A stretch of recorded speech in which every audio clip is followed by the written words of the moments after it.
On est toujours ensemble pour le broker du jour et on va saluer David Derry. Bonjour. Bonjour. Vous êtes analyste marché chez eToro et on va faire avec vous un point outre-Atlantique. Alors c'était agité hier, l'indice de Wall Street qui a vécu une drôle de séance sur fond de panique liée à la réunion de la Fed et la peur d'un conflit armé à l'est de l'Ukraine. Et finalement, à la faveur d'une remontada, on peut le dire, le Dow Jones a terminé dans le vert. C'est ça, on a eu une fin de semaine dernière et un début de semaine assez compliqué. D'ailleurs, sur l'ensemble du début d'année, on a des marchés américains qui sont assez compliqués et qui ont baissé en moyenne tous à environ plus de 10% de baisse. Hein. Si par exemple on prend le S&P 500, on était aux alentours des 4750 points. On est aujourd'hui aux alentours des 4350 points. Et puis, si on regarde le Nasdaq et le Dow Jones, c'est aussi deux indices qui ont beaucoup souffert et qui ont commencé à corriger. Et puis, hier, on a eu un espoir. Hein, on a eu des marchés qui ont commencé à rebondir. Et puis, il y a plusieurs raisons qui expliquent cette baisse, comme vous l'avez dit. Hein, vous en avez cité notamment deux. La première raison, c'est la crainte des hausses des taux de la Fed qui justement impacte les marchés. Le deuxième, c'est le conflit entre la Russie et l'Ukraine, qui justement inquiète, et cette situation géopolitique mondiale qui est assez floue, qui justement inquiète aussi les marchés. Et puis ensuite, les deux autres raisons, c'est notamment les résultats des entreprises qui ont commencé, les résultats du premier trimestre qui ont commencé.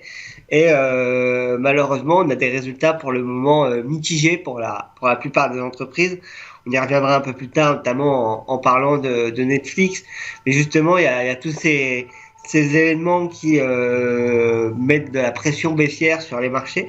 Et puis en plus de ça, il faut pas oublier qu'on est toujours dans une crise sanitaire et donc on a les variants Omicron et les variants Covid qui inquiètent toujours, même si dernièrement ça n'a pas été vraiment les actus du marché. Les investisseurs ont plus paniqué à cause de la Fed et de la potentielle hausse des taux qui devrait arriver, justement qu'a fait baisser les marchés. Alors, on va évoquer avec vous la valeur Microsoft.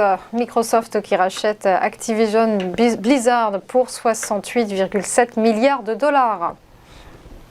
C'était justement la semaine dernière un des thèmes qui a fait beaucoup parler et qui a fait couler beaucoup d'encre. C'est vraiment le rachat de Activision Blizzard par Microsoft, hein, comme vous l'avez très bien dit, pour 68,7 milliards de dollars. Et donc, alors l'acquisition pour le moment, elle est finalisée du côté de Microsoft et d'Activision. Il faut encore qu'elle soit approuvée par le conseil de concurrence, hein, et les institutions américaines qui vont décider s'ils acceptent ou pas justement ce rachat. Et puis ça a posé beaucoup de questions, hein, notamment sur l'industrie du jeu vidéo.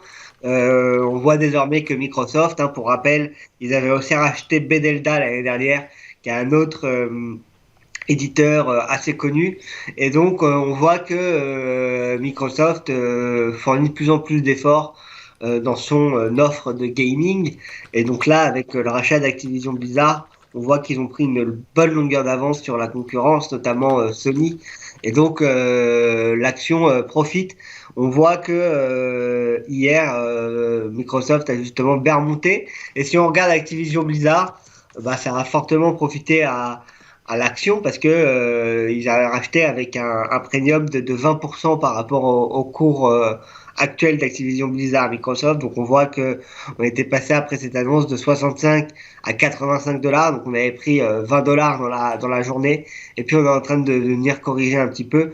Activision Blizzard avec notamment donc qui est l'éditeur de Call of Duty, mais aussi dans les jeux mobiles de Candy Crush. Donc ils prennent une acquisition importante. Et donc les questions aujourd'hui qui sont amenées à se poser, c'est est-ce que les jeux d'Activision Blizzard seront toujours dispo sur PlayStation? Quelle sera la stratégie justement de ce rachat par Microsoft? Donc pour la première question, normalement la direction d'Activision Blizzard ont confirmé que oui, les jeux continueront à être disponibles sur toutes les consoles, donc il n'y a pas d'inquiétude à avoir à ce niveau-là. Et puis on a aussi justement Activision Blizzard qui continue qui continue de partir et qui continue sa hausse suite à cette histoire. Et donc justement avec ce rachat, les jeux d'Activision Blizzard devraient être maintenant accessibles dans le Game Pass. Donc c'est plutôt des bonnes nouvelles. Et donc on voit Microsoft qui fait un pas de plus en plus important vers le gaming. Et d'ailleurs qui a lancé Microsoft Gaming, son studio de jeux vidéo qui va justement diriger désormais Activision Blizzard. Et puis sinon, dans les résultats d'entreprise, on en parlait un peu tout à l'heure, il y a eu Netflix. Netflix qui a justement assez déçu, et là on le voit sur le graphique, c'est quand même assez parlant.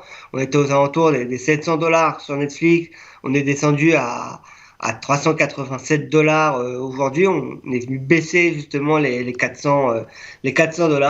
Et pourtant, pourquoi cette telle baisse? Parce que justement Netflix a déçu par rapport aux attentes des analystes. Notamment, on attendait un peu plus de 222 millions d'utilisateurs pour le quatrième trimestre, et ils en ont comptabilisé que 221,8 millions. Donc ça a déçu.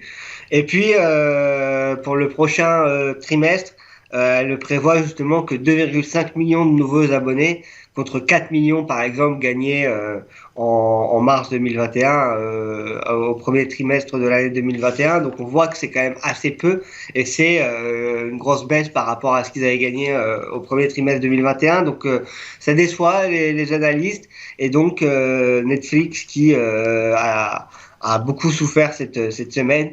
Puis on verra maintenant, la semaine dernière, on verra maintenant cette semaine si les prochaines entreprises tech qui publient, donc on aura Microsoft, on aura d'autres entreprises comme Apple ou comme Tesla aussi qui sont très attendues. On verra si justement ils arrivent à redonner de la couleur au marché, et si justement ils vont nous permettre de repartir à la hausse.